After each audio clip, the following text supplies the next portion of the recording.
ప్రియమైన దేవుని బిడ్డలారా, మనం అక్కడ విలియం కేరీ గారి యొక్క సమాధి చూసాం.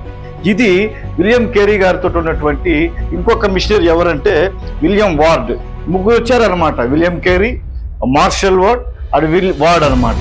కాబట్టి మార్షల్ మ్యాన్ తర్వాత విలియం వార్డ్ యొక్క సమాధి దగ్గర ఉన్నాం. చూడండి, ఈ గొప్ప దైవజనుడి యొక్క సమాధి. కాబట్టి ఇవన్నీ మిషనరీ సమాధి. ఇవన్నీ చూడండి దేవుని బిడ్డలారా, ఇక్కడ ప్రస్తుతం వాళ్ళు మన కొరకు వచ్చి దేవుని యొక్క పరిచయ నిమిత్తం వాళ్ళు సమాధి చేయబడినటువంటి స్థలాలు ఇవన్నీ. కాబట్టి ఇది విలియమాది. ఇవన్నీ వారి యొక్క సమాధులే, వాళ్ళ యొక్క సమాధుల యొక్క పరిసర ప్రాంతాలే మనం చూడబోతున్నాం. ఈ ప్లేస్ అంతా చూడండి, ఈ ప్లేస్ అంతా వాళ్ళ యొక్క సమాధుల తోట. కాబట్టి మేము ఒక సిరంపూర్ యూనివర్సిటీకి వచ్చి వారి సమాధులు చూడడానికి దేవుడు ఇచ్చిన గొప్ప కృపను బట్టి కూడా మీకు స్తోత్రాలు చెప్తా ఉన్నాం. ఇది కూడా ఒక మిషనరీ గారి యొక్క సమాధి. ఇది కూడా చూడండి, ఇది కూడా మిషనరీ గారి యొక్క సమాధి. కాబట్టి ఇది వారి జ్ఞాపకార్థంగా జాన్ హట్టన్ అనే వారి యొక్క సమాధి. అది మీరు చూస్తున్న ఇప్పుడు సమాధి జాన్ హట్టన్ గారి యొక్క సమాధి. అక్కడికి రమ్మా.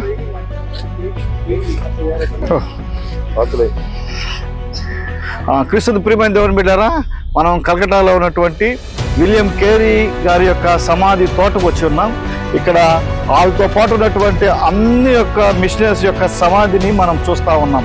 ఎందుకంటే ఈ మిషనరీ సమాధిలో ఈ స్థలం చూడండి, ఇది వాళ్ళ యొక్క జ్ఞాపకార్థంగా, మిషనరీస్ యొక్క జ్ఞాపకార్థంగా వాళ్ళ కొరకు నిర్మించబడినటువంటి గుర్తుగా ఈ యొక్క మండపాన్ని కట్టి ఉన్నారు.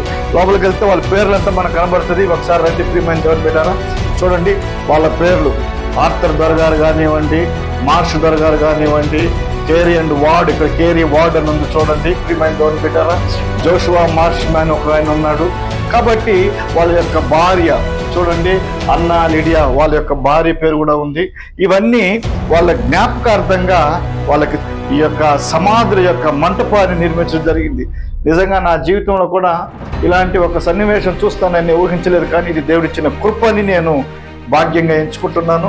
మరి దైవ సేవకులు వారు మన కొరకు, మన యొక్క కుటుంబాల కొరకు, వాళ్ళ క్రైస్తవ వ్యాప్తి కొరకు వచ్చి వారు చేసిన ఘనమైన గొప్ప కార్యానికి నిజంగా మనము దేవుని స్తుతించాలి. వారి కొరకు, వారి కుటుంబాల కొరకు, రాబో తరం కొరకు భారతదేశం క్రైస్తవ దేశంగా మారడానికి మనందరం నిజంగా ఎంతో ప్రార్థన చేయాలి. దైవికంగా దేవుని బిడ్డలైనటువంటి మనం నిజంగా వీరందరినీ జ్ఞాపకం చేసుకొని మీకు మనవి చేస్తూ ఉన్నాను.